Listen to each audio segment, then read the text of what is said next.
The increased demand of medicines needed to treat COVID-19 patients is leading to severe supply problems worldwide.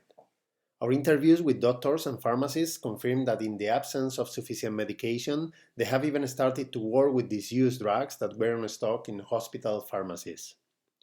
Therefore, identifying those alternative drugs with similar active substances is relevant for them. However, this task is not always easy because of the use of different brand names.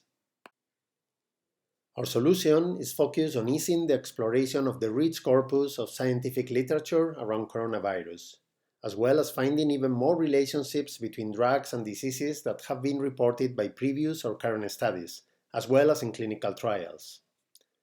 In Drugs4COVID, we are creating an open catalog and a search engine for drugs used to treat COVID-19 based on this literature. We have processed more than 60,000 scientific papers. Using natural language processing techniques, we have annotated them with almost 3,000 drugs and 6,000 diseases. And we have applied additional artificial intelligence techniques to group them based on their similarities.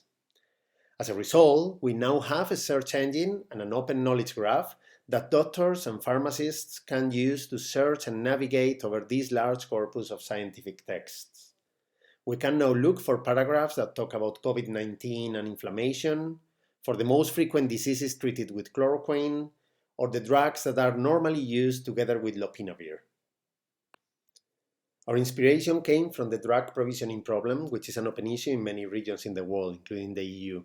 But our results can be also used for other purposes. The corpus is growing with reports of new types of treatments for specific groups of patients, and researchers working on trials and vaccines need help browsing the available literature.